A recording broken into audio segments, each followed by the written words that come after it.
ምዕራፍ 2 ላይ አንተ ግን ሕይወት ለሚገኝበት ትምህርት የሚገባውን ተናገር በማለት ቲቶን ያሳስበዋል። ቅዱስ ጳውሎስ ቲቶን አንተ ግን ሕይወት ለሚገኝበት ትምህርት የሚገባውን ተናገር፣ ማንንም ሳይፈራ ማንንም እንዳይፈራ ለሚናገረው ነገር የታመነ እንዲሆንና ሕይወት የሚገኝበትን እውነተኛውን የመዳን ትምህርት ይናገር ዘንድ ቅዱስ ጳውሎስ ቲቶን ያስጠነቅቀዋል። አንተ ግን ሕይወት ለሚገኝበት ትምህርት የሚገባውን ነገር ምን በል ተናገር በማለት በድፍረት እንዲናገር፣ በድፍረት እንዲያስተምር፣ በድፍረት እንዲመክራቸው ምንም በዕድሜ ትንሽ ቢሆንም በሽማግሌዎች ፊት ራሳቸውን ከፍ በሚያደርጉ ፊት ቢጻሳያን በሆኑ ሰዎች ፊት በኩራት ሕይወት የሚገኝበትን ትምህርት ይናገር ዘንድ ስልጣን እንዳለው ቅዱስ ጳውሎስ ይነግረዋል ማለት ነው። ቲቶ ሽማግሌዎች ልከኞች መሆን አለባቸው፣ ጭምቶች፣ ራሳቸውን የሚገዙ በእምነትና በፍቅር መጽናትም ጤናሞች እንዲሆኑ ምከራቸው በማለት ይናገራል። ምንድናቸው እነዚህ? የቤተ ክርስቲያን አገልጋይ ካህናት እንደማለት ነው።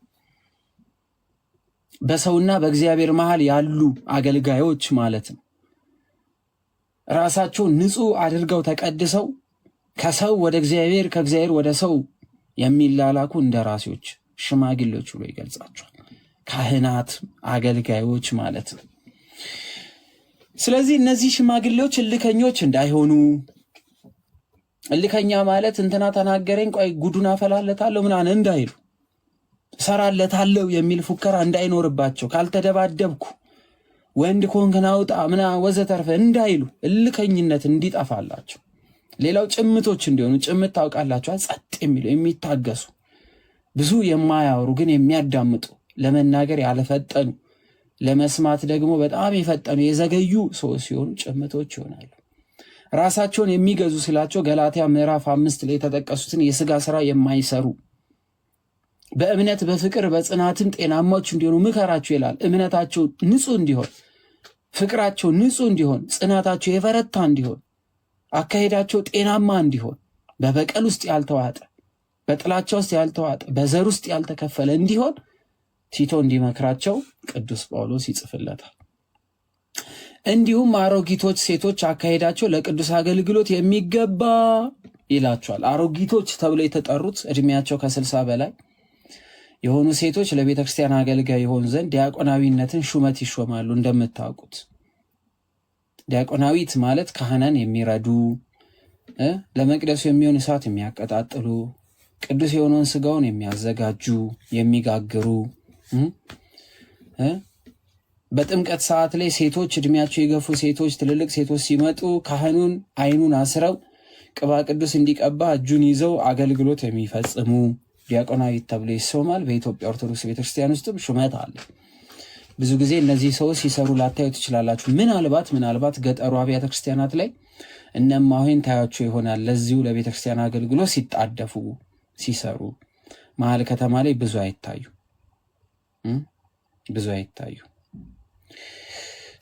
እንዲሁም አሮጊቶች ሴቶች አካሄዳቸው ለቅዱስ አገልግሎት የሚገባ ሲል ቤተክርስቲያንን ለማገልገል የተሾሙ ስለሚሆኑ፣ የማያሙ ሐሜተኞች ያልሆኑ፣ እንትና እንዲያርጋ እንትና እንዲወዳ እንትና ምናምን የማይሉ፣ ለብዙ ወይን ጠጅ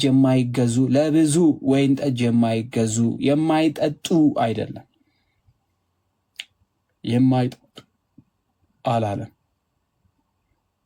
ለብዙ ወይን ጠጅ ግን የማይገዙ የማይሰክሩ ማለት ነው። በሌላው ቋንቋ በጎ የሆነውን ነገር የሚያስተምሩ ይሁኑ። እንደዚህ መሆን አለባቸው። ስለዚህ ወደ ምንኩስና የመጡ ሰዎች፣ ቤተክርስቲያን የሚያገለግሉ ሰዎች፣ በተለይ አሮጊቶች ያላቸው በዕድሜ ሄዱ ከ60 በላይ የሆኑ ስለሚሾሙ ማለት ነው።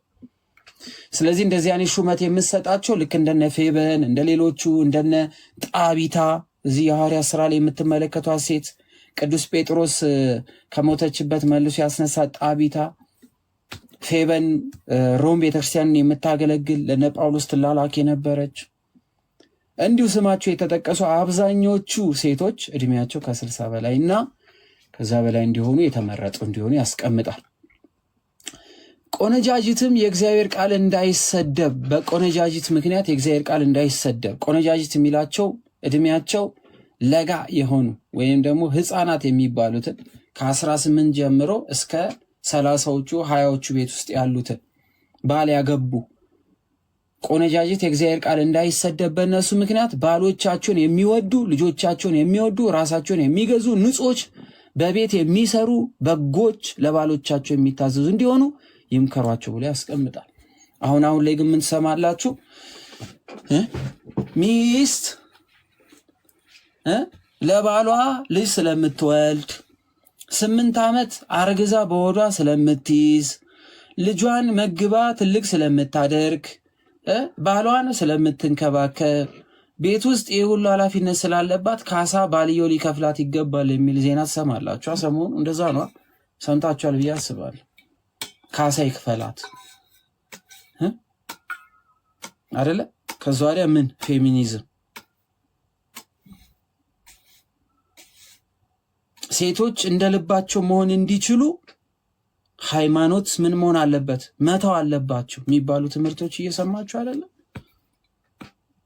ከዛ ወዲያ የኛ ሴቶች በጠቅላላ ኦፍ ኮርስ ይላሉ። እንደዚህ የምታወራ ሴት ወይም እንደዚህ የሚያወሩ ሴቶች የእውነት እናንተን አስቧችሁ ይመስላችኋል? ምን አገባሽ አንቺ ከወለድሽለት ፈለገ ገብቶ ያብስል። ለምንድነው የምትከባበሩት? ማን ነው ወንድኔ በላይ ያደረገው? እንደዚህ የሚባል ትምህርት ከመጣ በኋላ ነው ወዘተርፈ ምናምን። ሴቱ በጠቅላላ ትዳር የለው። አብዛኛው ፈቶ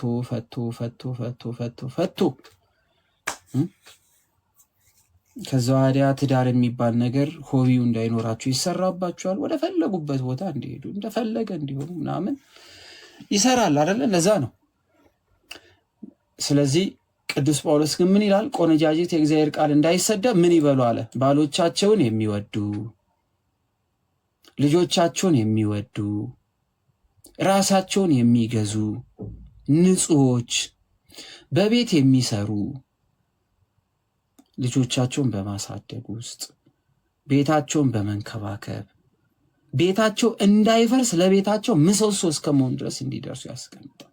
በጎች ትሑታን እንዲሆኑ፣ ሩሮዎች እንዲሆኑ፣ አዛኝ እንዲሆኑ፣ ለባሎቻቸው የሚታዘዙ።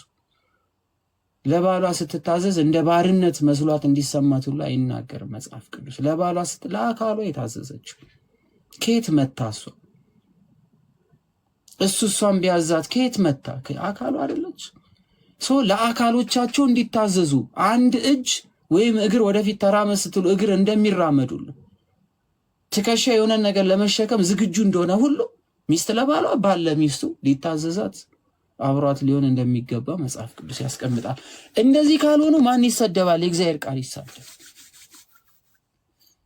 ስለዚህ እንደዚህ አይነት ሴቶች እንዳይመጡ እንደነዚህ አይነት ይሄ ክፉ መጥፎ ጥላቻ የተሞሉ ንቀት የተሞሉ ስድብ የተሞሉ እርግማን የተሞሉ ንቀት ያለባቸው ቤታቸውን የማይወዱ ባሎቻቸውን የማይወዱ ልጆቻቸውን የማይወዱ ዕዳ እንደሆነባቸው ምናምን የሚቆጥሩ አይነት ሴቶች እንዳይመጡ መጽሐፍ ቅዱስ ይህን ትምህርት ሰጠ።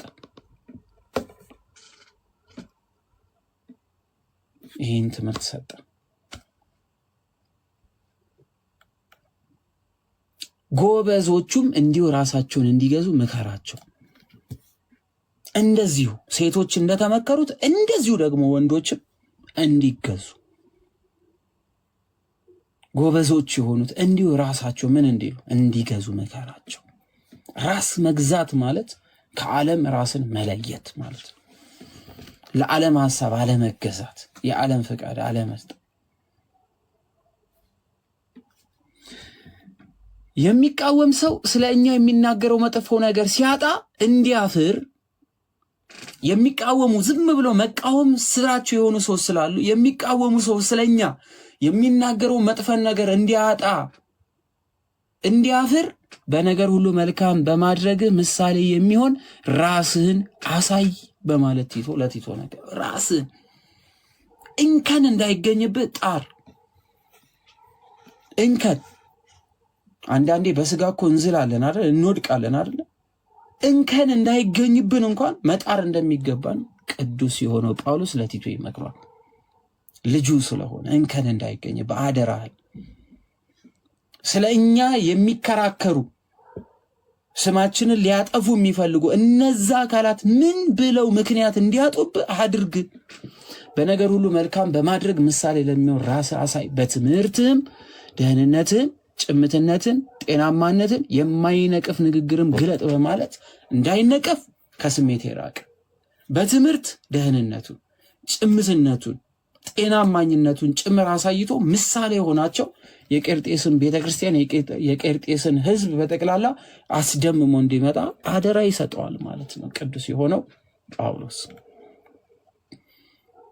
ባሪያዎች ስለ መድኃኒታችን ስለ እግዚአብሔር የሚሆነውን ትምህርት በሁሉ ነገር ያመሰግኑ ዘንድ ባሪያዎች የሚላቸው ተገዢዎች፣ ለጌታ የሚገዙ ማለት ነው። አንድም ደግሞ ምድራዊ ጌታ ያላቸው ምድራዊ አሰሪ ያላቸው ሰዎች ማለት ነው። ስለዚህ እነዚህ ባሪያዎች ለጌታ ለኢየሱስ ክርስቶስ የተገዙ የሆኑ ባሪያዎች ወይም በክርስቶስ ያመኑ ክርስቲያኖች በምድር ገንዘብ ከፍሏቸው ለሚያሰሯቸው አሰሪያዎቻቸው የታመኑ እንዲሆኑ በእነሱ ምክንያት ጌታ ክርስቶስ እንዲከበር ለገዛ ጌቶቻቸው እንዲገዙ በሁሉም ደስ እንዲያሰኙ ሳይቃወሙ ሳይሰርቁ በጎ ታማኝነትን ሁሉ እንዲያሳዩ ምከራቸው። ሰራተኛ ነን፣ ለምንሰራበት ቦታ ታማኝ ነው።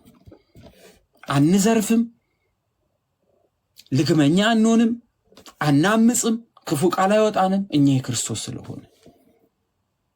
ስለዚህ ባሪያዎች የተባሉ ለክርስቶስ የተገዙ ነገር ግን ደግሞ ምድራዊ አሰሪ ያላቸው ምድራዊ ጌቶች ያሏቸው ለጌቶቻቸው የተገዙ እንዲሆኑ ይነግራል።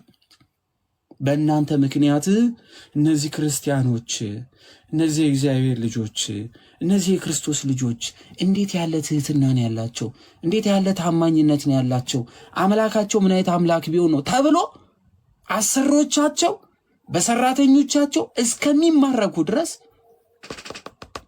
ይህን ባህሪ እንዲገጹ ቲቶ እንዲያስተምራቸው ቅዱስ ጳውሎስ ጻፈለት ማለት ነው። አደራ አለባችሁ። በየትኛውም ዓለም እንሁን ይሄ ቃል ሁላችን የሚመለከት ቃል ይሆናል ማለት ነው። ሰዎች ሁሉ የሚያድን የእግዚአብሔር ጸጋ ተገልጧልና ለሰዎች ሁሉ በእኛ ምክንያት የሚመጣ ሰው ካለ መዳኑን ያገኝ ዘንድ እኛ ምክንያት እንድንሆን ቅዱስ ጳውሎስ ያስቀምጣል ማለት ነው። መዳን እንድናገኝ ይህም ጸጋ ይላል ቅዱስ ጳውሎስ ኃጢአተኝነትንና ዓለማዊነት ምኞትን ክደን ክርስቶስ ባደረገልን የመዳን ሥራ ውስጥ ኃጢአተኝነትን ዓለማዊነትን ክደን የተባረከውን ተስፋችንን እሱም የእግዚአብሔር መንግስት መውረስ ማለት ነው የታላቁን የአምላካችንንና የመድኃኒታችን የኢየሱስ ክርስቶስን ክብር መግለጥ እየጠበቅን ይላል። በእኛ ውስጥ የእግዚአብሔር ክብር እንዲገለጥ፣ በእኛ አካሄድ ውስጥ የእግዚአብሔር ልዕልና እንዲታይ ራሳችንን ገዝተን በጽድቅ እግዚአብሔርንም በመምሰል በአሁኑ ዘመን እንድንኖር ያስተምረናል። አሁን ባለንበት ዘመን ራሱ እግዚአብሔርን በመምሰል እንኖር ዘንድ አደራ አለብን። መድኃኒታችንም ከአመፅ ሁሉ እንዲቤዠን መልካሙንም ለማድረግ የሚቀናውንም ገንዘቡን የሚሆነውን ሕዝብ ለራሱ እንዲያነጻ ስለኛ ነፍሱን ሰጥቷል። ስለኛ ምኑን የሰጠው? ነፍሱን። ይህ በሙሉ ስልጣን ተናገርና ምከር ገስጽም። በሙሉ ስልጣን። ይህን ለማለት ሙሉ ስልጣን አለ። ይህን ነገር ለመናገር ባለሙሉ ስልጣን ነክ። ስለዚህ ማንም አይናቅ። የእግዚአብሔርን ቃል የሚናገሩ ሰዎች መናቅ ዋጋ ያስከፍላልና፣ ስለዚህ ይህን በሙሉ ስልጣን ተናገር፣ ምከር፣ ሹመት ስጥ፣ ማንም እንዳይንቅ በማለት በቄርጤስ ሕዝብና በቄርጤስ ቤተክርስቲያን ላይ ቲቶ እጅግ ትልቅ ስልጣን እንዳለውና ከእግዚአብሔር ይህ አደራ እንደተሰጠው ከእግዚአብሔር አምላክ ይህ ኃይል እንደተሰጠው እግዚአብሔር አምላክ ያዘዞን ስራ ሰርቶ ይመለስ ዘንድ ቅዱስ ጳውሎስ ለቲቶ ይህንን ያስተላልፍለታል ማለት ነው። ይህን ያስተላልፍለታል እና ቲቶ ይህን አደራ ይዞ በቄርጤስ ቤተክርስቲያን ላይ ምን አደረገ ማለት ነው? ሹመት ሾመ፣ ሊቀ ጳጳስ ሾመ፣ ህዝቡን አስተማረ፣ ክርስቲያን አደረጋቸው፣ የተማሩትን አጸናቸው፣ ቤተክርስቲያኒቱን አጸና ማለት ነው። ስለዚህ ክፍል 2 ስለ ሹመት ይመለከታል።